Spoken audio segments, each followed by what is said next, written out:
এই চাঁদের 27টা বউ করেছিল। যেদিন বাবা দেবগুরু বৃহস্পতির অভিশাপে চন্দ্রদেব ক্ষয় রোগে আক্রান্ত হলো, মানে শরীরে ক্ষয় রোগ, মানে এক পালা দু পালা করে বাবা মাংসগুলো পচে পচে পড়ে যাচ্ছে। চাঁদকে অভিশাপ দিয়েছিল গুরুপত্নী হরণ করার অপরাধে। তা তখন ক্ষয় রোগে আক্রান্ত হলো, আর এক পালা বাকি আছে। আর ওই এক পালা যখন বাকি ছিল, তখন বাবা পরম বৈষ্ণব বাবা ভোলানাথের কাছে চাঁদ গিয়ে আশ্রয় নিয়েছিল। আচ্ছা বাবা, দক্ষ রাজার 7টা মেয়ের মধ্যে তাহলে বাবা ভোলানাথও তো একটা জামাই, মাকে বিয়ে করেছে, দুর্গাকে বিয়ে করেছে, আর দক্ষ রাজার 27টা মেয়েকে চাঁদ বিয়ে করেছে। তাহলে এই চাঁদ আর শিব ঠাকুরের সম্পর্ক কি হয়? ভাইরা ভাই, ভাইরা ভাই, ভাইরা ভাই। আপনারা কি বলেন? ভাইরা ভাই বলেন তো? বেশ, তাহলে চাঁদ আর বাবা ভোলানাথ এরা হচ্ছে ভাইরা ভাই। তা এইবার চাঁদ তো এক পালা বাকি আছে, মানে আর একদিন গেলে হরিবল হয়ে যাবে চাঁদ। এইবার চাঁদ গিয়ে দাদার কাছে গিয়ে বলছে, দাদা এই ব্যাপার, আমার দেবগুরু বৃহস্পতি অভিশাপ দিয়েছে, আমার ক্ষয় রোগে আক্রান্ত, মানে আমি আর বাঁচবো না। তা বাবা ভোলানাথ বাবা এমনিতে তো নাম তার আশুতোষ, একটুতে যদি কেউ কান্নাকাটি করে একটু বায়না ধরে অল্পেতে সন্তুষ্ট, একটু বাতাস আর বেলপাতা দিতে হবে, ও ব্যাটা সন্তুষ্ট হয়ে যাবে। তাইবার ওই যে চাঁদ এক কলা বাকি আছে, চাঁদকে নিয়ে বাবা বলছে, দাঁড়াও তোমার কিছু হবে না। পরম বৈষ্ণব বাবা ভোলানাথ একেবারে জটার ভিতরে চাঁদকে রেখে দিয়েছে। মানে ওই জায়গাটা ঠান্ডা তো জায়গা। আমার ঠান্ডা কেন গো? আরে এসি কেন থাকবে? ওই জায়গাতে তো একটা মেয়ে আছে না, কি জানো তার নাম? গঙ্গা, পতিত পাবনী গঙ্গা। আর ওই জায়গাটা মানে এত জ্বালা যন্ত্রণা হচ্ছে চাঁদের শরীরে, এক কলা চাঁদকে নিয়ে বাবা জটার ভিতরে দিল, যার জন্য বাবার একটা নাম হলো চন্দ্রশেখর। আবার অনেকে বলছে বাবাকে শশী শেখর, বাবার নাম অনেক।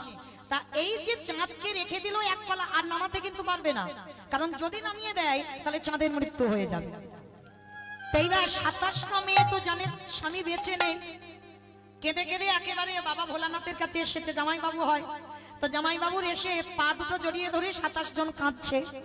জামাই বাবু জানি না স্বামীটা জ্বালা যন্ত্রণায় ছটফট করতে করতে ঘর থেকে বেরিয়ে গেল, কোথায় গেল খুঁজে পাচ্ছি না, আমার মনে হয় এতদিন আর স্বামী বেঁচে নেই। জামাই বাবুর সঙ্গে কথা বলছে, আর কথা বলতে বলতে হঠাৎ দেখে না বাবা চাঁদ মাথার উপরে বসে আছে। 27টা মেয়ের সঙ্গে সঙ্গে দেখা মাত্র ছুটছে উঠেছে, কি জামাই বাবু তুমি আমাদের স্বামীকে ধরে রেখেছো, দাও নামিয়ে দাও, কারণ ওই স্বামীর জন্য আমরা পাগলিনীর মতো খুঁজে বেড়াচ্ছি, পাচ্ছি না, দাও নামিয়ে দাও।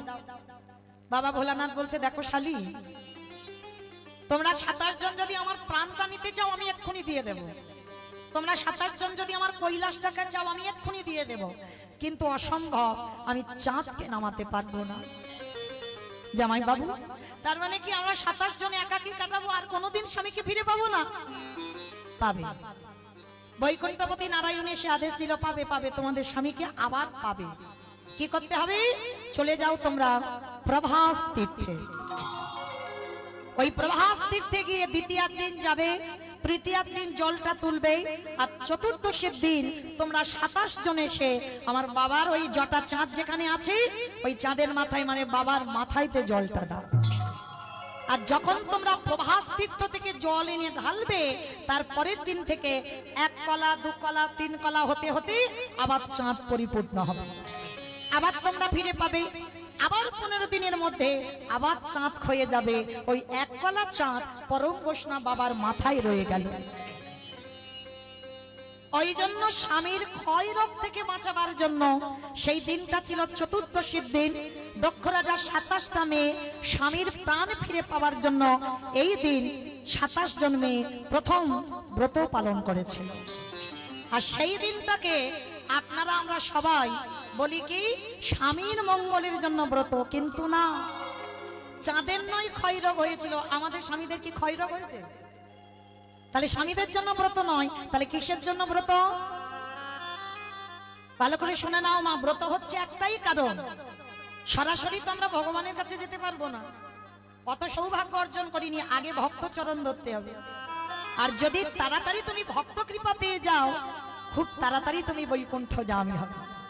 যার জন্য পরম বৈষ্ণবকে আরাধনা করে আমার ভগবান, ভাবতে পারছেন তাহলে কত বড় ভক্ত? কারণ ভগবান তো শিব ঠাকুরের ভক্ত, আর সেই শিব ঠাকুরকে যদি আপনারা আমরা কেউ একবার সন্তুষ্ট করে দিতে পারি, তাহলে বাবা ভগবানের কাছে যেতে আর টাইম লাগবে না, অনায়াসে আমরা এই সংসার ত্যাগ করে আমরা বৈকুণ্ঠগামী হব। তাই গৌরমান হরি বল, হরি বল, হরি বল। তাহলে সোজা কথা একটাই, শিব চতুর্দশী ব্রত পালন করার মানে এটাই, কৃষ্ণ প্রেম ভক্তি লাভ করবার জন্য। কারণ বাবা হচ্ছে ভক্ত, পরম বৈষ্ণব, আর ওই ভক্তকে কেউ সন্তুষ্ট করতে পারলে তোমার কৃষ্ণ প্রেম ভক্তি লাভ হবে। ওই জন্য শুধু নারীদের নয়, প্রত্যেকটা দাদা ভাই বাবা ঠাকুর যারা যারা আছেন সবাইকে বলে যাচ্ছে, যদি বাবা সারা রাত দিন করতে হবে না, অন্তত সকাল থেকে সন্ধ্যা পর্যন্ত উপবাস করে একটু বেলপাতা বাতাসা দিয়ে বাবার মাথায় একটু দুধ গঙ্গা জল ঢেলে দিও, ওতেই বাবা তুষ্ট। তাতে কি হবে? বাবার কৃপায় আমাদের কৃষ্ণ ভক্তি লাভ হবে। এর জন্য ব্রত পালন করা। তাহলে বাবার নাম হচ্ছে মৃত্যুঞ্জয়। কিন্তু মা এই যে পরশু দিন আমরা ব্রত করব, বাবা তো কলিযুগে আসেইনি। এসেছে কি? সত্য ত্রেতা দাপরে এসেছে, কলিতে নয়। কলিতে হয়েছে অদ্বৈত আচার্য গোসাই। কিন্তু আমরা কলির মানুষ, কেউ সেটা পালন করি না, কেউ করি না। এখানে কেউ হাত তুলতে পারবে না যে আমরা অদ্বৈত সপ্তমী পালন করেছিলাম। কারণ এইটাই হচ্ছে শিব ঠাকুর কলিযুগে আবির্ভাব তিথি, সেটা আমরা পালন করতে হয় বাবা, আমাদের গুরু মহারাজদের আদেশ। কিন্তু দেখো সেটা আমরা করছি না, কিন্তু শিব চতুর্দশী করছি। কিন্তু মনে রেখো মা, শিব ঠাকুর আসেনি। কেন আসেনি? এই কলিযুগে আসেনি, তার একটা মাত্র কারণ। কারণটা কি জানো? এই কারণের কথা জানতে গেলে সবাইকে একটুখানি যেতে হবে মহাভারত। এই মহাভারতে গেলেই আমরা সবাই প্রশ্নের উত্তর পেয়ে যাব। চলে এই মহাভারতে বাবা যুধিষ্ঠির মহারাজ করেছিল রাজস্বই যজ্ঞ, আর এই রাজস্বই যজ্ঞে আমার ভগবান কৃষ্ণ সবাইকে দায়িত্ব দিয়েছিল। আর যুধিষ্ঠির মহারাজ বলেছিল, কৃষ্ণ কৃষ্ণ তুমি সবাইকে দায়িত্ব দিচ্ছ, তুমি নিজে কোনো কাজ করবে না? ভগবান আমার একটু মুচকি হেসে বলেছিল, দাদা আমি সবাইকে একটা করে কাজ দিয়েছি, আর আমি আমার বেলা তো দুটো দায়িত্ব ফেলে রেখেছি। সে কি? সবাইকে একটা করে কাজ, আর তুমি তোমার বেলা দুটো কাজ? ও কৃষ্ণ, কি কি কাজ করবে? বলে, জানো দাদা, আমার প্রথমবারই কাজ হবে, এই যজ্ঞে যত যত ভক্ত আসবে, আমি কৃষ্ণ দয়াময় হয়ে সবার প্রথমে নিজের হাতে আমি তাদের চরণ যুগল ধৌত করে দেব। এটা হবে আমার প্রথম কাজ। আচ্ছা মায়েরা, এই জায়গাটা খুব মন দিয়ে শুনবে, কেমন? ভগবান হয়ে আজকের পা ধোয়ার কাজ করছে কেন? একটা যজ্ঞে কি বাবা একটা দুটো লোক আসে? অনেক লোকের নিমন্ত্রণ তো। তাহলে যত যত লোক আসবে, সাধুগুরু বৈষ্ণবকে নিচু জাত কে উঁচু জাত, ভগবান জাত বিচার করবে না, সবার পা ধোবাবে কেন? আপনাদের আমাদের চৈতন্য দান করে। ওরে কলির জি, তোদের বাড়িতে যদি সাধুগুরু বৈষ্ণব আসে, যদি গুরুজন আসে, সবার প্রথমে আমাদের মনুষ্য জীবনে কর্তব্য বাবা নিজের হাতে তাদের চরণ যুগল একটু ধৌত করে দেওয়া। এই নিয়মগুলো বাবা ছিল। এখন আমাদের মতো মেয়েরা আমরা মানতে চাই না, এগুলো বিশ্বাস করি না। কারণ যত টিভি সিরিয়াল দেখি আর তাদের মতো পোশাক আচার আচরণ হয়ে যায়। কিন্তু মনে রেখো মা, চরণ ধরে বলে যায়, এই অধম কীর্তনিয়ার কথা যদি কারোর মনে থাকে, বাড়িতে যদি গুরুজন আসে, সাধুগুরু বৈষ্ণব আসে, সবার প্রথমে মা পা ধোবার ব্যবস্থা করো। আর যদি বছর অন্তর গুরুদেব নামও আসে, যদি গুরুদেব দেহ রাখে, তাহলে তো পাবে না। সাধুগুরু বৈষ্ণব হয়তো বাড়িতে আসছে না, তাদের জন্য ভগবান উপায় করেছে। কি করেছে জানো? যে যার ঘরের বাবা মা তো আছে, যে যার ঘরের শ্বশুর শাশুড়ি তো আছে। এই কথাটা মা একটু হৃদয়ঙ্গ করবেন। অনেক জায়গায় কথাটা বললেই বাবা সঙ্গে সঙ্গে হেসে উড়িয়ে দেয়, কিন্তু আমি একটাও হাসির কথা বললাম না বাবা। যাদের ঘরে সাধুগুরু বৈষ্ণব গুরুদেব না আসে, তাদের জন্য ভগবান বলেছে যদি বাবা মা জীবিত থাকে, শ্বশুর শাশুড়ি যদি জীবিত থাকে, রোজ রোজ বলছে না বাবা, বৎসরে একবার, যেমন তুমি দুর্গা পূজা, কালী পূজা, লক্ষ্মী পূজা, সরস্বতী পূজা সব পূজা করো, ঠিক ওই রকম একবার জীবিত ভগবানকে পূজা করো। এটা আমার কথা নয় বাবা, ভাগবতে তো আমার ভগবান কৃষ্ণ সুদামাকে বলেছিল, সুদামা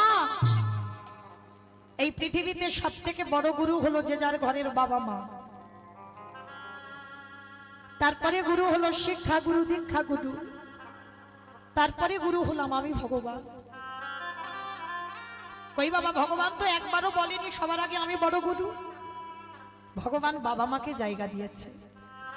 যেতে হবে না বৃন্দাবন, যেতে হবে না হরিদ্বার, দক্ষিণ ভারত, পশ্চিম ভারত, কোথাও করতে হবে না, যদি তুমি জীবিত ভগবানকে পূজা করতে পারো। ভালো করে ভেবে দেখেন তো মা, ভগবান কি ভুল বলল? যে মা 10 মাস 10 দিন গর্ভের কত যাতনা পেয়েছিল, শুধু গর্ভে পেল না, সন্তান ভূমিষ্ঠ হলো, কত রাত মা খায়নি, কত রাত মা ঘুমায়নি, সারাদিন বাবা হাড় খাটুনি খেটে ওই ছেলেটার মুখে অন্ন তুলে দিয়েছে। সেই ছেলে নিজে পড়াশোনা না করে কিন্তু সন্তানকে শিক্ষিত করেছে, কিন্তু সেই ছেলে মেয়েরা বড় হয়ে বাবা একটা বাবা মার পেটের ভাত জোগাড় করতে পারে না। বাবা মারা যেন বয়স হয়ে গেলে যেন ফুটবল হয়ে যায়, একবার বড় জন, একবার মেজো জন, একবার সেজো জন, 30টা দিন হয়ে গেলে বাবা এ বাড়িতে আর খাওয়া হবে না। কই একটা সন্তান কোনোদিন বলতে দেখেছে যে আমার বাবা ভাগাভাগি হবে না, মা ভাগাভাগি হবে না? যার যখন ইচ্ছা তখন খাওয়াবে, ভাগাভাগি কেন হবে? কেউ বলে না। যার জন্য কলিজীবের এই দশা গো, কারণ জীবিত ভগবানের সেবা না করে নকল ভগবানের পাওয়ার জন্য ছুটে বেড়ায়। ভগবান বলছে যদি কেউ বাবা মাকে সেবা করে, যদি আমার ডাকতে ভুলে যায়, আমি ভগবান হয়ে কথা দিয়ে যাই যে পিতামাতাকে সম্মান করে বছরে একবার সিংহাসনে বাবা মাকে বসিয়ে নিজের হাতে চরণ যুগল ধৌত করে, নিজের হাতে গলায় মালা দিয়ে যদি নিজের হাতে বাবা মাকে যত্ন করে একবার খাইয়ে দেয়, ভগবান বলে তাকে আমার ডাকতে লাগে না, আমি সারা জীবন সেই ভক্তের দুয়ারে বন্দী হয়ে যাই। নিতাই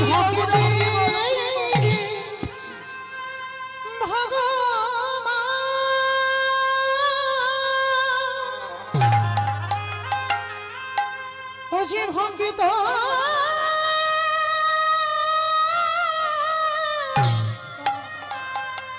ভক্ত ছাড়া কিছু জানে না,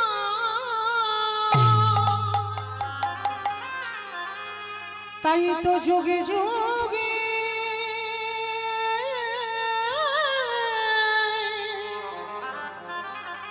হজি ভক্তের কাছে ছুটে আসে।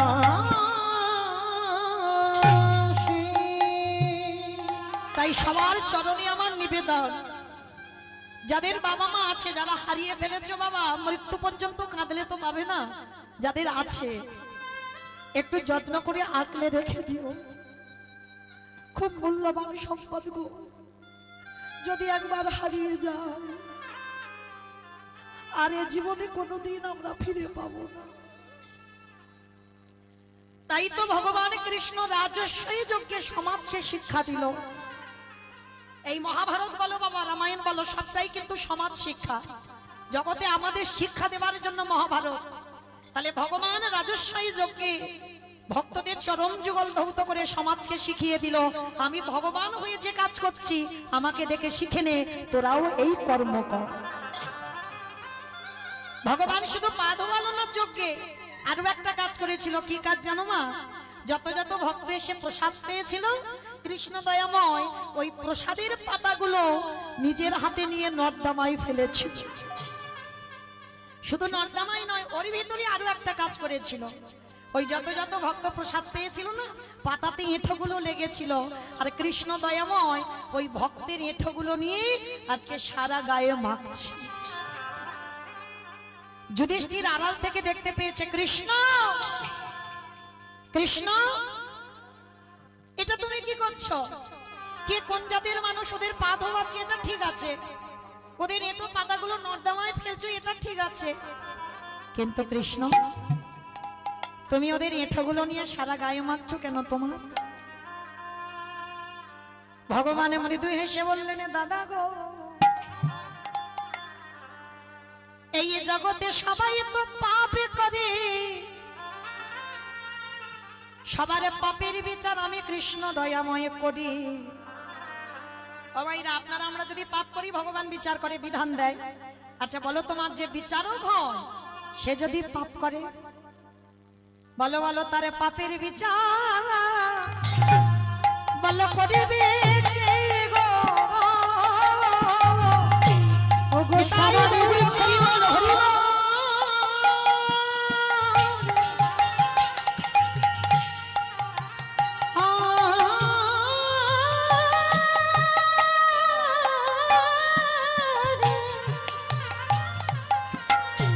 ওগো সবার বিচার যে মা পারে, ও তারে পাপের বিচার করিবে কে গো? ভগবান মৃত্যু হেসে বললেন, দাদা গো, এই জগতে তো কেউ জানে না যে একেবারে বিচারের জায়গায় বসে সবার বিচারে সে সমান সমান করে। মনে রেখো বাবা, ভগবানের বিচার একেবারে সূক্ষ্মাতি সূক্ষ্ম বিচার। কাকে কতটুকু দিলে যে ঠিক হবে ওটা আমার ভগবানের বিচার। কে জগতে দুঃখী থাকবে, কে জগতে সুখী থাকবে, এটা কোনো মানুষের জন্য হয় না বাবা। আমরা অনেক অনেক ভক্তরা ভুল ভাল সিদ্ধান্ত নিয়ে বলি না, অমুকের জন্য আমার জীবনটা বরবাদ হয়ে গেল, না, একেবারে ভুল ধারণা। ভগবানের বিচার একেবারে সূক্ষ্মাতি সূক্ষ্ম বিচার। তোমাকে কতটুকু দিলে যে তোমার ভালো হবে সেটা ভগবান ভেবে রেখেছে। তোমার জীবনে কতটুকু কষ্ট দিলে তুমি ঠিক সহ্য করতে পারবে এটাও আমার ভগবান ভেবে রেখেছে। তা ভগবান তো বাবা সবার বিচার করে। তা ভগবান বলছে, আমি আমার বিচার করি না? আমার বিচার যদি না করতাম, কি বাবা ত্রেতা যুগে রামকে মরতে হলো, ভাগবতে কৃষ্ণকেও মরতে হলো, দেহত্যাগ করতে হলো, তাহলে সবাইকে যেতে হলো। কর্মফল কোনোদিন কাউকে ছাড়বে না। আর আপনারা আমরা তো তুচ্ছ, আমাদের ছাড়বে মনে করেছো? তাহলে ঠিক এই রকম কৃষ্ণ বলছে, জানো দাদা, এই যে ভক্তের এঁঠোগুলো আমি গায়ে মারছি কেন জানো? দাদাই আমি যে বড় বড় মহাপাপী, দাদাই বড় মহাপাপী,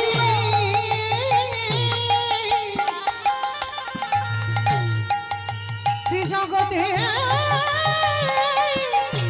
কে নাই গো? দাদাই আমি হলাম মহাপাপী। আস্তে। যুধিষ্ঠির মহারাজ চমকে উঠেছে, কৃষ্ণ সবাই পাপ করে আর তুই বলছিস তুই নিজে মহাপাপ করেছিস? বলে, হ্যাঁ দাদা আমি তো মহাপাপী। আচ্ছা কৃষ্ণ তুই কি এমন পাপ করেছিস? বলে, জানো দাদা, আমি পাপটা কৃষ্ণ হয়ে করিনি, করেছিলাম রঘুপতি রামচন্দ্রের অবতারে। রাম অবতারে পাপ করেছিস? কি পাপ? বলে, কেন আমি নিজের হাতে একটা মণিপুত্রকে হত্যা করেছিলাম। বলে, সেটা আবার কে? বলে, কেন বিশ্বেশ্বর মুনির ছেলে রাবণ। আপনারা জানেন অকাল বোধন দুর্গা পূজা করেছিল রাবণকে মারবার জন্য। নবমীর দিন রাবণ বধ হয়েছিল। তাহলে যে দুর্গা পূজা আমরা দেখতে যাই মা, ওই পূজাটা তো রামচন্দ্র করেছিল। কেন? রাবণের মৃত্যুর জন্য। আর সেই রাবণকে মেরে আমার রামচন্দ্রের মাথা থেকে পা পর্যন্ত পাপী হয়ে গেল। আর সেই পাপ কবে ধোয়াচ্ছে না? যুধিষ্ঠির রাজস্ব যজ্ঞে। তাহলে মাইরা এইটুকু শুনে আমাদের কি অনুভব হলো? তাহলে ভগবান যদি রাবণকে মেরে পাপ করে আর আপনারা আমরা পাপ করছি না, পাপ ফেললেই তো পাপ। তাহলে আমরা যারা অপরাধ করব, পাপ করব, আমার ভগবান কৃষ্ণ যজ্ঞে দাঁড়িয়ে শিক্ষা দিল, একটা সাধুগুরু বৈষ্ণবের চরণ যুগল ধৌত করাও। তা যদি না পারো তাদের এঁঠো পাতা পরিষ্কার করো। তা যদি না পারো চুরি করে একটু এঁঠো নিয়ে কেউ দেখতে পাবে না, গায়ে একটু ভালো করে মেখে নাও। নিলেই তুমি কোটি কোটি জন্মের অপরাধ থেকে মুক্তি পাবে পাবে পাবে। এইবার কৃষ্ণ দয়াময় রাজস্বাই যজ্ঞের দরজায় দাঁড়িয়েছে বাবা।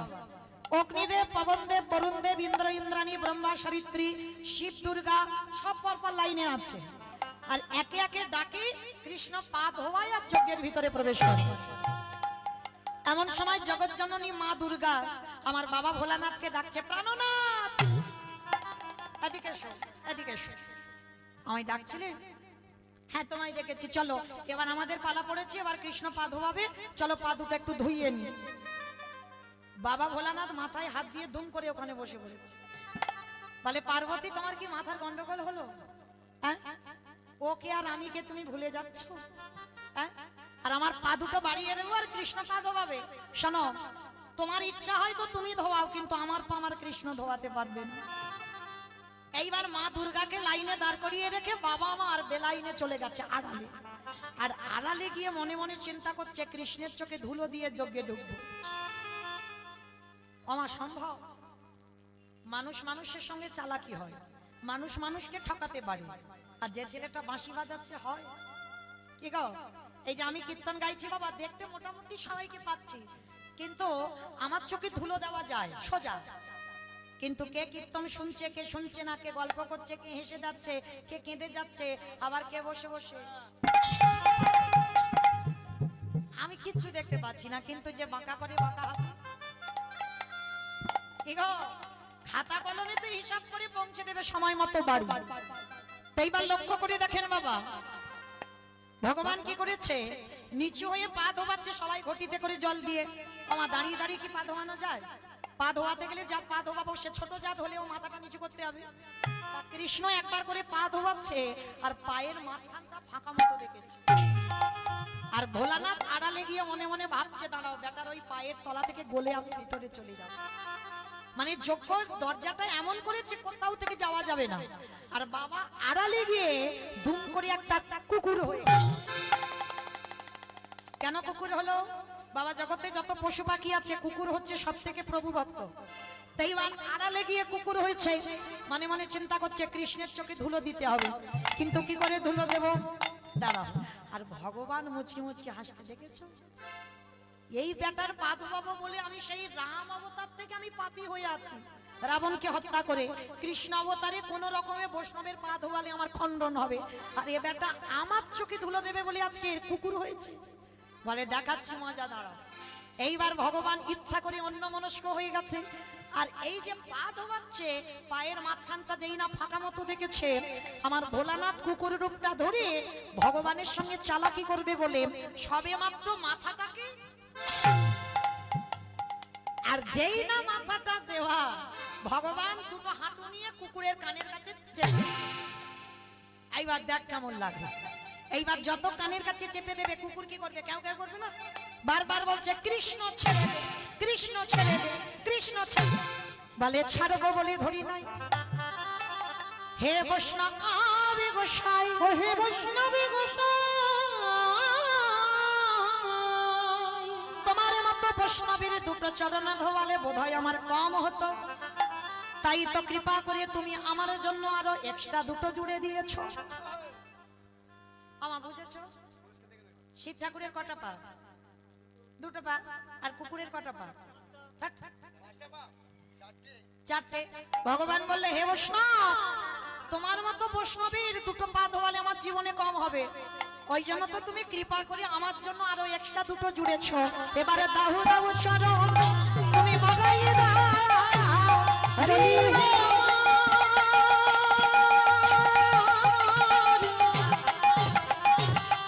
আমার বৈষ্ণবী গোসাই, দাও দাও চরণ বাড়াই দাও।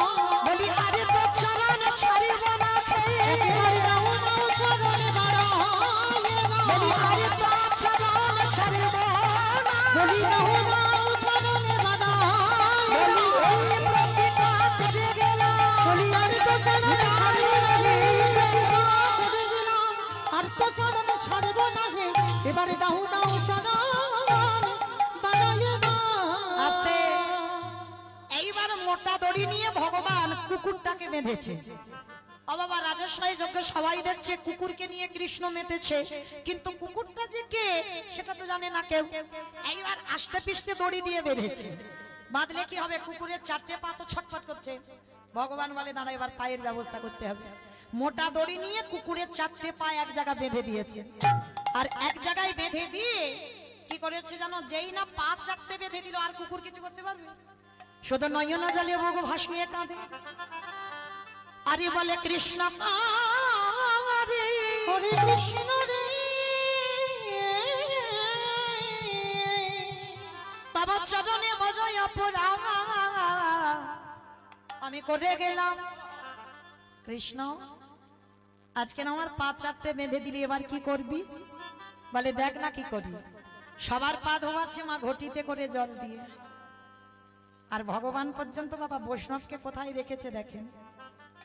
এই যে বললাম না, শিব ঠাকুরের ব্রত পালন করতে হবে। আমার ভগবান কৃষ্ণ যার ইচ্ছাতে জগৎ চলে, সে আজকের কি করছে দেখো। ওই কুকুর রূপী ভোলানাথের চারটে চরণ বুকে ধরে কৃষ্ণ দয়াময় আমার আজ চোখের জলে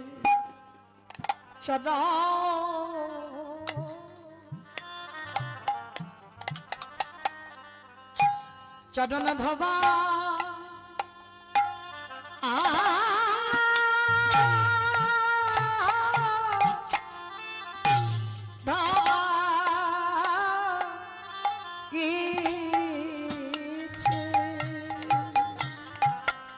বলি আর তো চরণ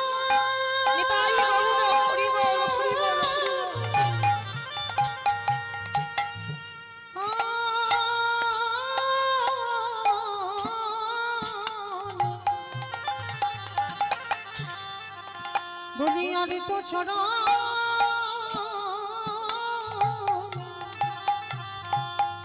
চরণে ছাড়ে গো না হে।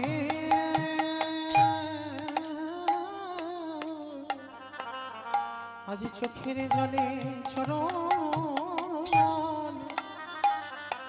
চরণে ধোয়া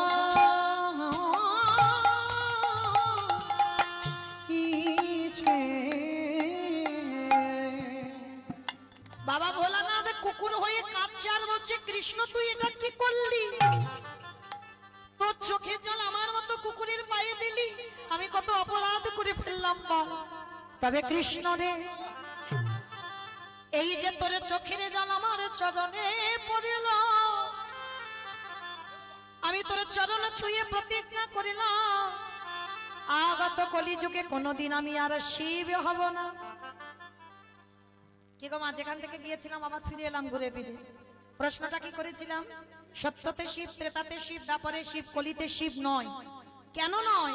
এটাই তার কারণ। কৃষ্ণের চরণ ছুঁয়ে বলল কৃষ্ণ, এই যে তোর চোখের জল আমার মতো কুকুরের পায়ে পড়ল, আমি কথা দিলাম কলিযুগে হব অদ্বৈত আচার্য গোসাই। আমার ছোটবেলার নাম হবে কমলাক্ষ, আমার মা নাভা দেবী কুবেরের গর্ভে জন্ম নেব। আর শোন, তুই আমার কৃষ্ণ নয়, তুই হবি আমার নদী আর নিমাই চাঁদ। নদী আর নিমাই চাঁদ। ওরে 12 বৎসরে তুলসী ভাষায় তোকে আহ্বান করব। কথা দিবি, কারোর ডাকে তুই নামবি না, আমার ডাকে তোকে নামতে হবে। আর যেদিনে তুই জগতে ধরাই নামবি, আমি 12 বৎসরে তুলসী ভাসিয়ে তোকে ডাকবো। তোর থেকে আমি 52 বছরের আগে এসে মাটি পরিষ্কার করে রাখবো, যে মাটিতে তুই আবির্ভূত হবি। আর যেদিনে তুই আবির্ভূত হবি, আমি শান্তিপুর থেকে তোর সঙ্গে দেখা করতে যাব। এই যে রাজস্বাই যজ্ঞে তোর চোখের জ্বালা কুকুরের পায়ে পড়লো, এই কুকুর তোর কাছে ঋণী হয়ে গেল। এই ঋণ কলিযুগে শোধ করব। যেদিনে তুই গৌর হবি, আমি অদ্বৈত আচার্য হব। যেদিন আমরা দুজনে মুখোমুখি হব, এই যে তোর চোখের জল আমার পায়ে পড়ে ঋণী হয়ে রইলাম, এই ঋণ আমি সেই দিনে শোধ করব যেদিনে দুজনে মুখোমুখি হব। ওরে এমনি করে চাঁদা আমি ভবাই আমি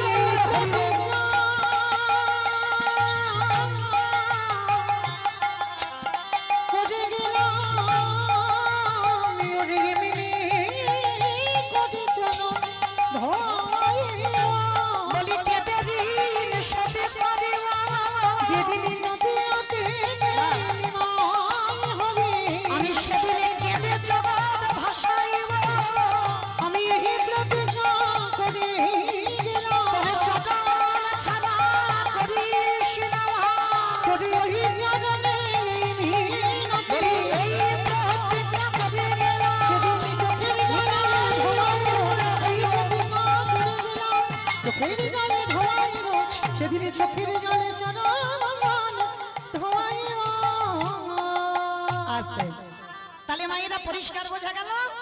যার জন্য মহাপ্রভু কারোর ডাকে এলো না, অদ্বৈত আচার্যের ডাকে এলো। হরি বল। শুধুই এলো না, এসে কি করেছে জানো? আমার নিতাই চাঁদকে কাছে নিয়েছে। হ্যাঁ, নিতাই চাঁদকে কাছে নিয়ে কি করছে? নিতাই চাঁদকে বলছে যাও, কে চন্ডাল, কে মুচি, কে সুচি, কে ব্রাহ্মণ, কে বৈষ্ণব, কোনো দেখবে না, সবাইকে নাম দাও। আর নিতাই চাঁদ নবদ্বীপের অলিতে গলিতে গিয়ে কি করছে জানো? নিতাই যারে দেখে তারে বলে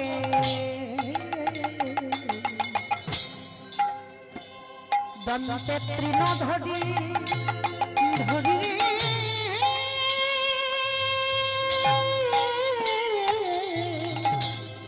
নিতাই যাবে দেখে তারে বলে তারে আজি দন্তে তৃণধরি। বেশ। আমাইরা তৃণ মানে কি? খড় খড় ঘাস। দেখেছো, তৃণ মানে নাকি খড়, ঘাস। আচ্ছা, বৈষ্ণব পদাবলী বাবা, এগুলো তো কোনো বাঁধানো গান নয়, এগুলো মহাজনী পদাবলী। আচ্ছা, নিতাই চাঁদ দাঁতে ঘাস নিয়েছে কেন? ঘাস নিল কেন? এটাই তো কথা। কারণ আমার সমাজে একটা নিয়ম আছে বাবা, মানা না মানা সেটা তার ব্যক্তিগত ব্যাপার। যখন দেখবেন গুরুজনেরা বসে, গুরুজনদের সামনে কথা বলতে গেলে বাবা তার স্বভাবটা যেন একটু নত ভাব হয়। দেখলে বোঝা যাবে বাবা, আমিত্ব ভাব থাকলে হবে না, যেন স্বভাব একটু নত ভাব হয়। এটা আমার সমাজে নিয়ম। হয়তো অনেকে মানে, আবার অনেকে মানে না। কিন্তু মহাপ্রভুর আমলে একটা নিয়ম ছিল। কি নিয়ম? যে গুরুজনদের সামনে কথা বলতে গেলে তোমাকে দাঁতে ঘাস নিতে হবে। আর দাঁতে ঘাস নিলে কি বলবে? যে কথাটা বলছে সত্যি বলছে, বা কথাটা বলছে একটু বিনতার সহিত বলছে। তার নিতাই চাঁদ ওই জন্য জগতে সবার কাছে একটু নত হবার জন্য বিনতার সহিত দাঁতে ঘাস নিয়েছে। আর ঘাস নিয়ে কি করছে জানো? নবদ্বীপের অলিতে গলিতে যারে দেখে তার পদ ধরে বলে তোদের ঘরে আমি বাসনে মেজে দেব, তোদের ঘরে আমি বাটনা বেটে দেব, তোরা যা বলবি আমি তাই শুনবো। কিন্তু তোদের একটা কাজ করতে হবে, আমার কিছু টাকা পয়সা দিতে হবে না, মাইনে দিতে হবে না। তোরা যা যা বলবি, কাপড় কাচবো, বাসন মাজবো, রান্না করবো, বাটনা বাটবো, সব করে দেবো, তোদের সংসারের কাজ। কিন্তু তোদের একটা কাজ করতে হবে। কি করতে হবে? তোরাই আমাদের, তোরাই আমার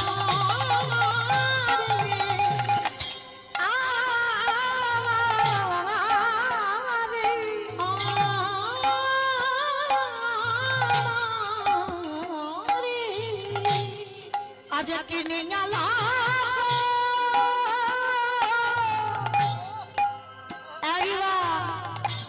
টাকা পয়সা চাই না, কি করবি বলো? গৌর হরি হরি তোরাই আমারে কিনিয়া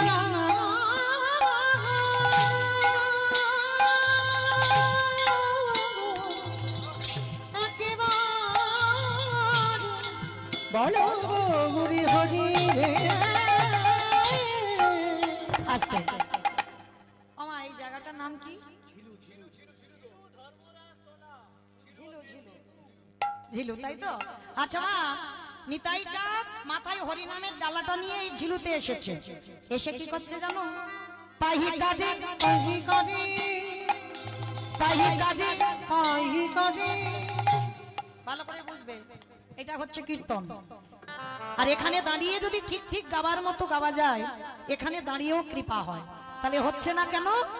গাওয়াটা ঠিক হচ্ছে না, শোনাটা ঠিক হচ্ছে না, তাই তো কৃপা হচ্ছে না। কিন্তু মা যে জায়গাটা বসেছেন ওই জায়গাটা উত্তম জায়গা, মহারাজ পরীক্ষিত মহারাজের জায়গা। আর ওই জায়গাতে বসে শুধু কানে শুনে বাড়িতে চলে যাবে হবে না। এই শুনতে যখন বসেছেন বাবা, সব চিন্তা এখন কিছুক্ষণের জন্য বন্ধ। কে আমার স্বামী, কি আমার ছেলে, কোথায় আমার ঘর, কোন আমার দোতলা বাড়ি, কত বিষয় আশয় আছে, ওসব ভুলে যেতে হবে। যতক্ষণ এখানে থাকবে, হরিকথা কৃষ্ণ কথা কানে যাবে, ততক্ষণ আমাদের একটাই পরিচয়। আমরা কে নারী, কে পুরুষ, কে নিচু জাত, কে উঁচু জাত, এসব কোনো নয়। আমাদের একটাই ভাবনা হবে, আমরা সবাই হলাম কৃষ্ণ চরণের দাস। আর দ্বিতীয় আমাদের কোনো পরিচয় হবে না। তাহলে এখানে সবাই যখন আমরা কৃষ্ণ দাস, কে নিচু কে উঁচু নয়, কে শিক্ষিত কে অশিক্ষিত এগুলোও নয়, তাহলে আমরা কৃষ্ণ দাস যখন মা, তাহলে কীর্তন শুনতে বসলে আগে একটু হৃদয়ঙ্গ করতে হবে। এই যে কীর্তনিয়ারা বলে যাচ্ছে মা হরিনাম ছাড়া কোনো গতি নাই, ভালো করে বিচার করে দেখবেন বাবা, হরিনাম ছাড়া কি গতি আছে? যে যত বড় ধনী হোক না কেন, যার যত টাকা থাকুক না কেন, যার যত অর্থ থাকুক না কেন, কেউ যদি বাবা সারা জীবনটা দিল্লি বোম্বে কাটায়, কেউ যদি সোনার পালঙ্কে ঘুমায়, কেউ যদি টাকার বিছানায়ও ঘুমায়, তবু মনে রাখতে হবে মা শেষের দিনে এরা তোমার কেউ আপন নয়। যে যত তাড়াতাড়ি জানবে বাবা তত তাড়াতাড়ি তার মঙ্গল হবে। যারা এখানে গীতা ভাগবত জ্ঞানী বসেছেন বাবা, তারা ভালো করে বুঝবেন, পৃথিবীতে যা যা কিছু দেখছো সব অনিত্য বস্তু, আর নিত্য বস্তু যদি থাকতে হয় সেটা হলো আমার গৌর গোবিন্দ চরণ, ওটাই হলো আমাদের নিত্য বস্তু। তালি মাইরা সকাল থেকে আর সন্ধ্যা পর্যন্ত আমরা কি করি? ছেলে আমারে, মেয়ে আমারে, জায়গায় আমারে, জমি আমারে, বিষয় আমারে, বৈভব আমার, কিন্তু যতই আমারে আমারে করো না কেন, বাঁশি যদি বেজে যায় পড়ে থাকবে সরকারি খামার। এসেছো একা যাবে একা, যেদিন এসেছিলে মা সেদিন তোমার সঙ্গে কেউ আসেনি, আর যেদিন ভব ছেড়ে তুমি চলে যাবে সেদিনও তোমার সাথে কেউ যাবে না। যেদিন এসেছিলে তোমার হাতে কিছু ছিল না, যেদিন তুমি ভব ছেড়ে চলে যাবে সেদিনও তোমার সাথে কিছু যাবে না, হাতেও কিছু থাকবে না। এলে খালি হাতে, যাবেও তুমি খালি হাতে। কটা দিন বাবা একটু অভিনয় করা, যার অভিনয় শেষ তাকে অভিনয় মঞ্চ থেকে নেমে যেতেই হবে। কি মাইরা, আমি যদি বলি আমি সারা রাত কীর্তন গাইবো এখানে দাঁড়িয়ে, সবাই কি বসে থাকবে? অত সোজা নয়, একটু পরে বাবা সব একটা দুটো করে উঠতে শুরু করবে। তাহলে এখানে দাঁড়িয়ে যেমন আমি সারা রাত গাইতে পারবো না, সংসারটা হচ্ছে একটা নাটকের মঞ্চ, ওই মঞ্চে সারা জীবন তুমি থাকবো বলে আসনি। যাকে যতদিনের জন্য আসা, দিনটা ফুরিয়ে গেলে তাকে মঞ্চ থেকে নেমে যেতেই হবে। তালি মায়েরা, এই যে আমার আমার করে আঁকলে আছে, কেউ তো তোমার নয়। শেষের দিনে তোমার সঙ্গী হবে কে? না তোমার কর্মফল। এইটা ভালো করে শুনতে হবে বাবা, কর্মফল শুধু আমার সাথে যাবে। কতদিন আমি হরিবাসরে বসেছি, কতবার ভাগবত আসরে বসেছি, কতদিন যাবৎ আমি একাদশীর উপবাস করছি, কতদিন সাধুগুরু বৈষ্ণবের সঙ্গ করছি, কতদিন গুরুচরণ আশ্রয় করলাম, আর কতদিন আমি ধর্ম কাজে যুক্ত আছি। এই ভালো ভালো কর্মগুলো আমার সাথে যাবে। তবে বাবা আমি মৌমিতা একটা গ্যারান্টি দিতে পারি, আর একজন আমাদের সঙ্গী হবে। সে কে জানো? জানি না আপনাদের এই এলাকায় নিয়মটা আছে কিনা। কি বাবা, এটা বর্ধমান তো? বর্ধমান, বেশ। তাহলে জানি না আপনাদের এই পূর্ব বর্ধমানে নিয়মটা আছে কিনা, তবে আমার ডায়মন্ড হারবার এলাকায় দক্ষিণ 24 পরগনায় নিয়ম আছে। সে যত বড় লোক হোক আর গরিব হোক, মানুষের মৃত্যুর পর যার বাড়িতে থাকবে তো খুব ভালো, আর যার বাড়িতে নাই বাবা দুটো জিনিস ভাড়া করতে হবে মানুষের মৃত্যুর পর। কি? একটা হলো খোল আর একটা হলো করতাল। আর পিছনে বাজাবে বলো হরি হরি, বলো হরি হরি। কি মাইরা আপনাদের এই গ্রামে বাজে তো? বাহ, তাহলে একটু বুঝতে সুবিধা হয়। তাহলে এই জায়গাটা একটু ভালো করে বিচার করবেন। যখন ঠাকুর বিসর্জন করতে যাচ্ছ তখন তোমার ডিজে ডিজে বক্স বাজাচ্ছ। কি মা আপনাদের গ্রামে বাজে না? এখানেও বাজে? আমি ভাবলাম বোধহয় আমার ওদিকেই বাজে। আমার ওইদিকে বাবা এমন বিসর্জনের সময় ডিজে বক্স বাজবে না, হার্ট যেন এক্ষুনি ব্লক হয়ে যাবে। মানে যদি মানুষ অসুস্থ থাকে সে তো হরিবোল হয়ে যাবে। মানে এমন ধুমধারাক্কা বাজনা বাজবে আর এমন নাচানাচি হবে। তাহলে ভালো করে এই জায়গাটা একটু বিচার করবেন। ঠাকুর বিসর্জন যখন করতে যাচ্ছ তখন তুমি লরিতে করে বক্স বাজিয়ে যাচ্ছ, আর যেদিন আমাদের দেহ বিসর্জন হবে একটা কি লরিতে করে বাবা ডিজে বাজি বাজি গেলে হতো না? হাওয়ালে তো হতো, যদি আমরা চালু করি প্রথাটা তাহলে হবে, কিন্তু করছি না কেন? এই জায়গায় আমার চৈতন্য মহাপ্রভু শিক্ষা দিলেন, ওরে কলিরে জি, শেষের দিনে এলি খালি হাতে, যাচ্ছি সে খালি হাতে, কিন্তু শেষের দিনে তোর কর্মফল সঙ্গী হলো আর কেউ গেল না। আর গেল কে? এই হরি নামে যাবে আমাদের পচা দেখা দেহ যাবে, যেদিন তুমি ভাবো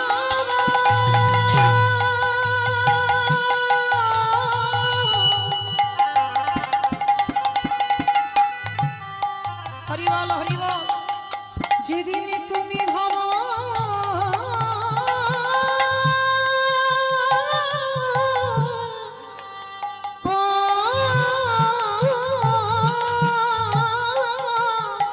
হরি বল হরি বল। যেদিন তুমি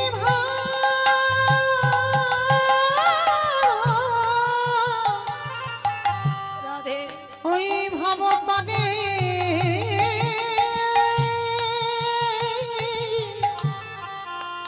পারে যাবে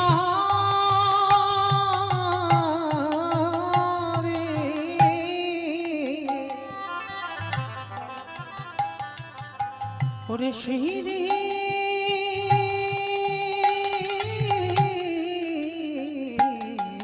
কেউ তোমার সঙ্গী নয়, কেউ নয়। সেই দিনে নামে যাবে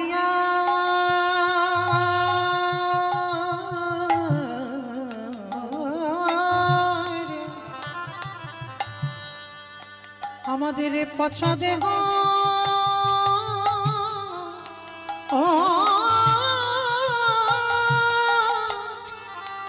দেহ যাবে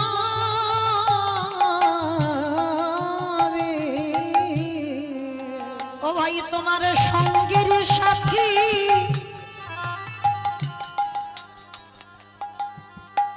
সাথী কেহ থাকবে না। যেদিন খাঁচা ছেড়ে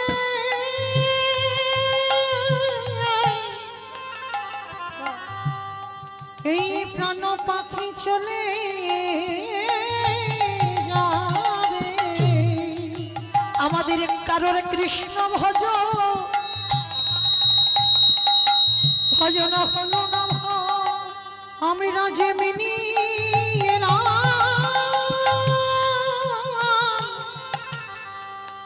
আমরা তেমনি গেলাম আমরা সবাই মায়ার বাঁধনে আমরা বন্দী হলো। আমাদের কৃষ্ণ বলা হলো না ভাই আমরা এলাম খেলা ভব ছেড়ে চলে গেল। আমাদের কৃষ্ণ ভজন হলো না রে হে দয়াময় আমার মতো পাপী আরে কেহ না। বলি এবারে আমায় উদ্ধার করো তোমার পারে ঘাটাতে দাদাই রইল। তুমি যে পারের কর্তা দয়াল হরি হে দয়াময় আমার কেশে ধরে টেনে নিও। আমি যে মায়া মাঝে পড়ে আছি তুমি জানো আমার চরণে ছাড়া করো না দয়া। তোমার ওই চরণে জানাই রাখলাম আমি তোমার ওই চরণে সবে সপিলাম। আমার দেহ মন প্রাণ জীবন যৌবন যেন চরণে ছাড়া ছড়া করো না হে আস্তে। তাই সবার চরণে আমার নিবেদন মা, পৃথিবীতে যদি সবাইকে ভুলে যাও তাতে অসুবিধা নাই, কিন্তু যেন জীবনে কোনোদিন আমার গৌর গোবিন্দ চরণ ভুলে যেও না। কারণ এই জগতে সবার ভালোবাসাই বাবা চাওয়া পাওয়া আছে, আর এই জগতে আমার ভগবানের মতো তোমায় জীবনে কেউ কোনোদিন ভালোবাসতে পারবে না। যে যতই বলুক না কেন আমি তোমায় এত এত ভালোবাসি না, ভালো তো আমায় ভগবান তোমায় বেসেছে। আপনারা প্রশ্ন করবেন কেন মৌমিতা জন্ম নিলাম, জন্ম নিয়ে আমার মার কোলে বসলাম, আমার মা তো সব থেকে বেশি ভালোবেসেছে বলে না, ওটা তোমার মা ভালোবাসেনি। এই যে জন্ম নিয়ে তুমি তোমার মার কোলে বসে মাছ স্তনদুগ্ধ পান করেছো, তুমি ভাবছো কি তোমার মা ভালোবেসেছে? না, ওটা তোমার মা ভালোবাসলো না। মা যদি ভালোবাসলো বাবা, এখানে আমরা যারা মা হয়েছি, আমিও একজন মা। আমার ছেলে মাধ্যমিক দিল, মানে ছোট ছেলে নয়, অনেক বড় হয়ে গেল। তাহলে সেই যে আমরা যারা সন্তানের মা হয়েছি তারা ভালো করে জানবো, যখন মাতৃগর্ভে সন্তানের 5 মাস বয়স হয়, মাতৃস্তনে দুগ্ধ আসে, তাহলে কে তৈরি করলো বাবা? মা নিজে নিজে তৈরি করলো? মা যদি নিজে করতে পারতো তাহলে একজন মাকে বলো গর্ভের সন্তান আসবার আগে করে দেখাতে পারবে না। তাহলে দিলকে গ্রাম প্রতিবেশী, আত্মীয় পরিজন, বন্ধু বান্ধব এসে দিয়ে গেল না। তাহলে দিলকে বিশ্বের স্রষ্টা মালিক ভগবান। তাহলে একদিনের একটা বাচ্চা জন্ম নিয়ে যে সে কি খাবে তার ভাবনাটা কিন্তু জগতে কেউ ভাবলো না। না ভেবেছে তার মা, না ভেবেছে তার বাবা, আত্মীয় পরিজন তো দূরের কথা, তাহলে ভাবলো কে? আমার ভগবান। তাহলে আমাদের আসবার আগে মাঝে আমাদের কথা ভেবে রাখে যে একদিনের বাচ্চা জন্ম নিয়ে সে কি খাবে, কতটুকু লবণ, কতটুকু মিষ্টি, কতটুকু টক, কতটুকু ঝাল, কতটুকু পাতলা, কতটুকু মোটা, কতটুকু ঠান্ডা, কতটুকু গরম দিলে একটা স্তনদুগ্ধ তৈরি হয়, আজ পর্যন্ত কোনো বৈজ্ঞানিক ভাবেনি। ভেবেছিল আমার বিশ্বের স্রষ্টা মালিক ভগবান। নিতাই গৌর প্রেমানন্দে। হরি বল, হরি বল, হরি বল। তাহলে মায়েরা, তাহলে এই জগতে বাবা আমাদের সবাইকে মনে রাখতে হবে। যদি সবাইকে ভুলে যাই তাতে অসুবিধা নাই, কিন্তু একজনকে ভুললে চলবে না। কেন জানো ও মায়েরা? ওই ছেলেটা তো আমার একটু ভালোবাসার কাঙাল গো, একটু প্রেমের কাঙাল। কোনোদিন বলেনি আমায় মোটা মোটা রজনীগন্ধার মালা দিয়ে আমায় সাজা। কোনোদিন ভক্তের কাছে দাবি করেনি আমার শ্বেত পাথরের মন্দির করে দে। কোনোদিন ভক্তের কাছে দাবি করেনি বাবা ভালো ভালো ফল মিষ্টি ডালা দিয়ে খেতে দে। তবে লালসা নেই বলা ভুল, মা ভক্তের কাছে একটা লালসা আছে ভগবানের। সেটা কি জানো? যেটা সবাই দিতে পারবে। ওরে কলিরি জ্ঞানন্ধজি, তোরা সংসার করবি বলে ধরায় গেলি, সংসার কর। কারণ কলিযুগে বাবা জানতে হবে সংসার ধর্ম বড় ধর্ম। সংসার বাদ দিয়ে ভজন নয়, সংসারে থেকে ভজন করতে হবে। তাহলে সংসারের মধ্যে থেকেও সারা দিনের মধ্যে একটুই আমার চরণে বসে যদি একজন ভক্ত যদি নয়ন জলে বুক ভাসিয়ে বলে কৃষ্ণ তোমার হলাম, আমার বলতে যা কিছু আছে তোমার চরণে দিলাম বলে, যদি একজন ভক্ত নয়ন জলে ভাসিতে পারে, আমার ভগবান কি করে জানো? সেই ভক্তির তোমারে দাঁড়ায়ে তার ভিতরে বাহি দুটোই আলো করে। যেজন কৃষ্ণ বলে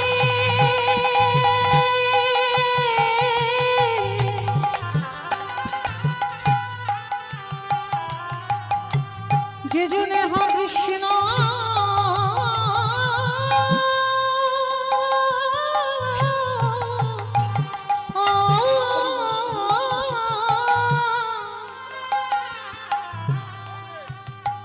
যেজনে কৃষ্ণ বলে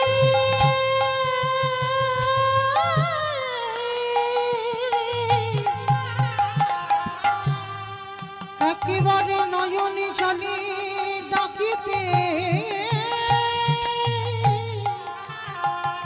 পারে,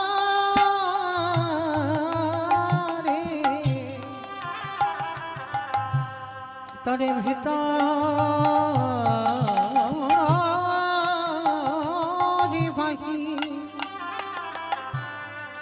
বাহিরে আনা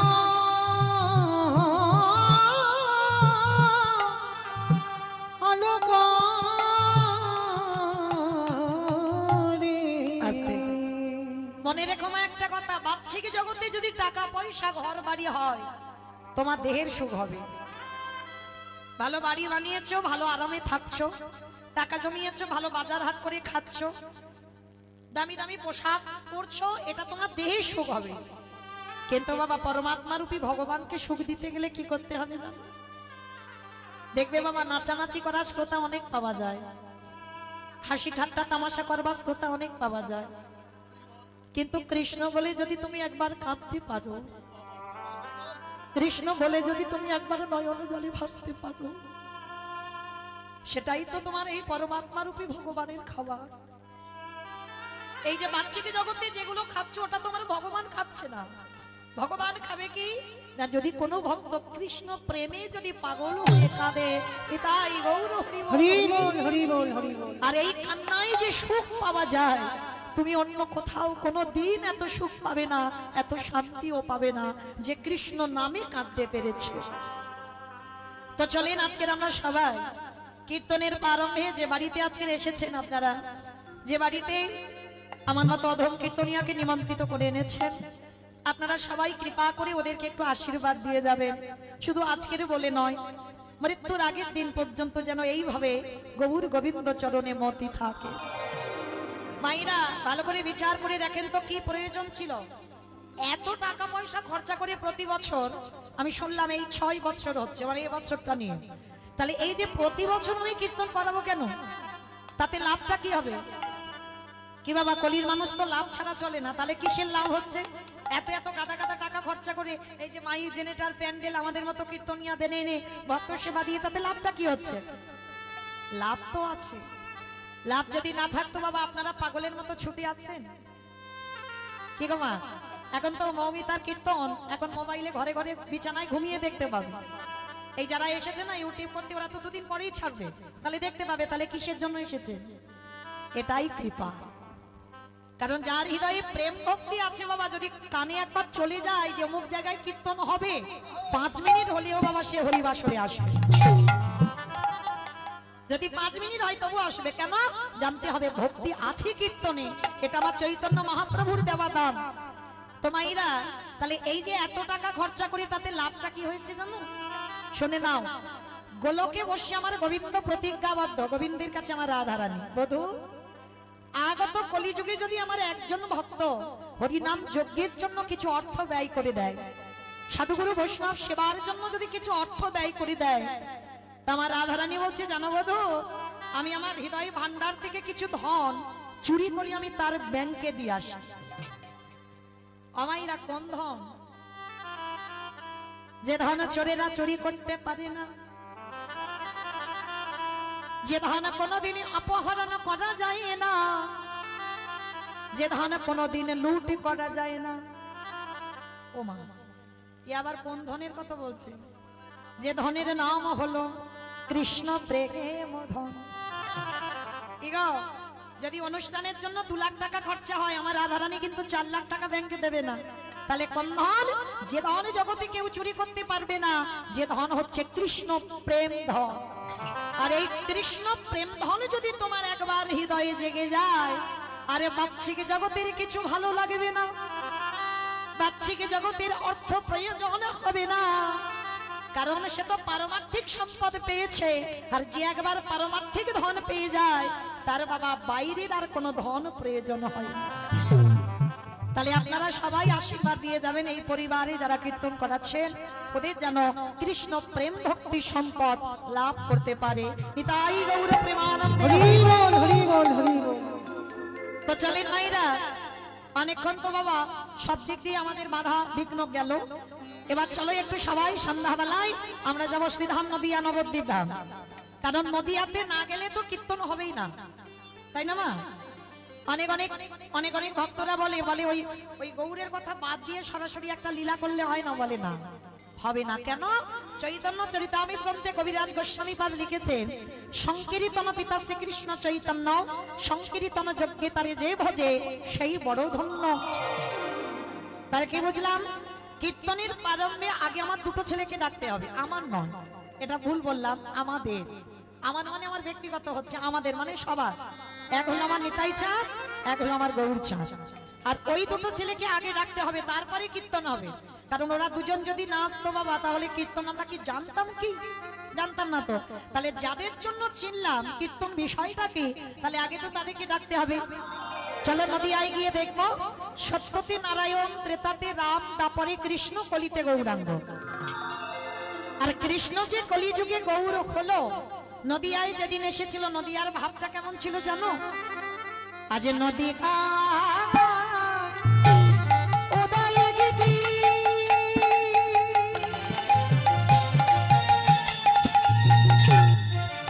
চন্দ্র গৌর হরি নদিয়ায়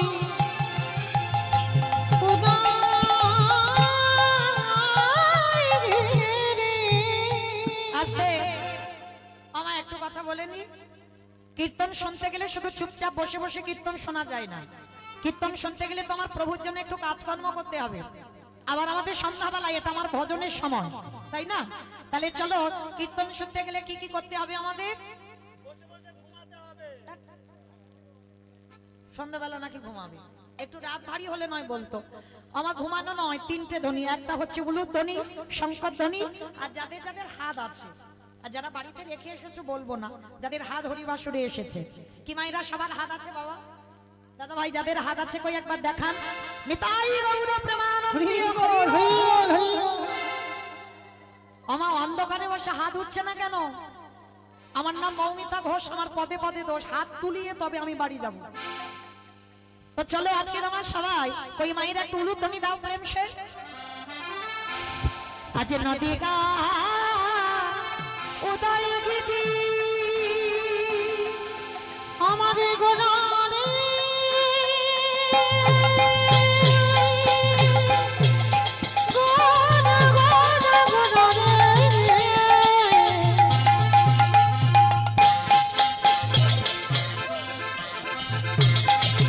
আমারে গোড়া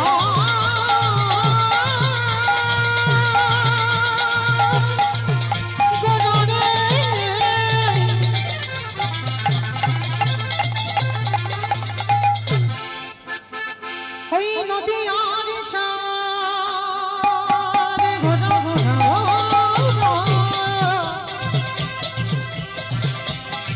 আমারে গোড়া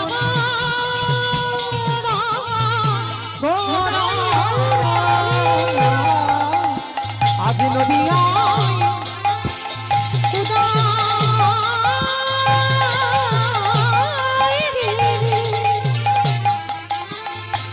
আরে পূর্ণচন্দ্র গৌরী হরি কৃপা করে হইল যুগা কৃপা করে হইল যুগা কৃপা করে হইল যুগা ওই না সোনার নদিয়ায় প্রভু উদয় হলো। সোনার নদী গৌরী উদয় হলো। ওই না কলির জীবী উদ্ধারিতে সোনার নদী আতে উদয় হলো। কৃষ্ণ প্রেমে প্রচারিতে সোনার নদী আতে উদয় বলির হলো। হৃদয় প্রচারে সোনার নদী আতে উদয় হলো। হরি হরি হরি সোনার নদী আতে উদয় আজ হলো। কৃষ্ণ প্রেমে প্রচারিতে সোনার নদী আতে উদয় হলো। কৃষ্ণ প্রেমে প্রচারিত সোনার নদী আতে উদয় হলো। নদী আতে উদয় হলো। কৃপা করে হইল আস্তে। তাহলে নদিয়ার ভাগ্যাকাশে ব্রজেন্দ্র নন্দন কৃষ্ণ কলিযুগে হয়েছে গৌরাঙ্গ। মায়েরা এবার চুপচাপ একটু শুনবে কেমন, আমি একটু বলবো। তাহলে কৃষ্ণ যে কলিযুগে গৌর হলো তার ডাকে এসেছিল শান্তিপুরীর মাটিতে বাবা বুড়ো অদ্বৈত আচার্য গোসাই। তবে মায়েরা আপনারা যেন কেউ ভেবে বসবেন না অদ্বৈত আচার্য আপনাদের গ্রামে কারোর নাম বললাম। ওই যে পঞ্চতত্ত্ব ছবি আছে দেখেছেন তো?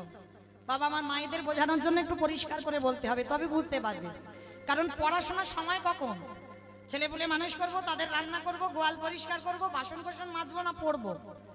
তাহলে অদ্বৈত আচার্য গোসাইকেই পঞ্চতত্ত্ব ছবি যাদের বাড়িতে আছে দেখবেন শ্রীকৃষ্ণ চৈতন্য প্রভু নিত্যানন্দ শ্রী অদ্বৈত গদাধর শ্রীবাস আদি গৌর ভক্তবৃন্দ। ওই যে পাঁচজনে হাত তুলে আছে না, একটা বাচ্চা ছেলেকে জিজ্ঞাসা করবে সে বলে দেবে মাঝখানে যিনি দাঁড়িয়ে আছে কলিযুগের ভগবান। আর ওই ভগবানের ডান দিকে দেখবেন চুল গোপ দাড়িগুলো বাবা সব পেকে সাদা, মানে আর কালো নেই, একেবারে সাদা হয়ে গেছে। কেন পেকে গেল? কেন? মহাপ্রভুর থেকে 52 বছরের বড়, মানে এক দুদিনের বড় নয়, 52 বছরের বড়। আর ওনারই ডাকে কিন্তু কৃষ্ণ গৌর হয়ে এসেছিল, কারোর ডাকে জগতে আসেন। আর ওই বুড়ো লোকটা 12 বছর মানে এক যুগ তুলসী বাসিয়েছিল। শুধু এক যুগ নয়, আমার মহাপ্রভুর থেকে 52 বছর বড় হয়ে তুলসী গঙ্গা জল নয়নের বাড়ি দিয়ে 12 বছর কেঁদেছিল। ভালো করে ভাবেন মা, আমরা যে বাড়ি বাড়ি অনুষ্ঠান করি এটা তো আমাদের ব্যক্তিগত মঙ্গলের জন্য, তবে ভেবো মা এটা কিন্তু ব্যক্তিগত নয়।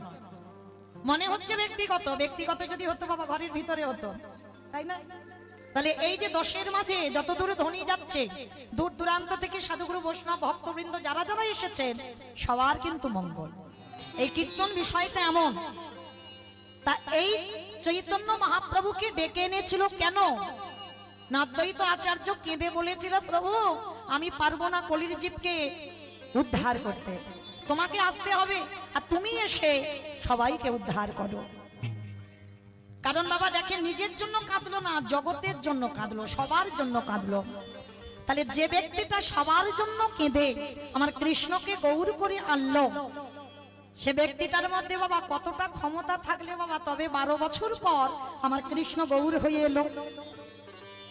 তাহলে মনে করতে হবে তো বাবা তার ডাকটা কেমন ছিল, মানে তার ডাকে ভগবানের আসনটা নড়ে গেল, যার জন্য আমার চৈতন্য মহাপ্রভু অদ্বৈত আচার্যকে একটা আদর করে নাম বলে ডাকতো।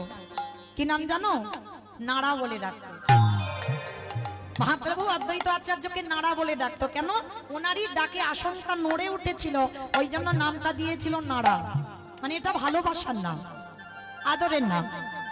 তাহলে এবার আমরা জানবো যার ডাকে কৃষ্ণ গৌর হয়ে এলো তার মধ্যে কতটা ক্ষমতা ছিল, কে এমন ব্যক্তি যে ভগবানের আসনটা নাড়িয়ে দিচ্ছে, যার একটা নাম হচ্ছে বাবা মৃত্যুঞ্জয়।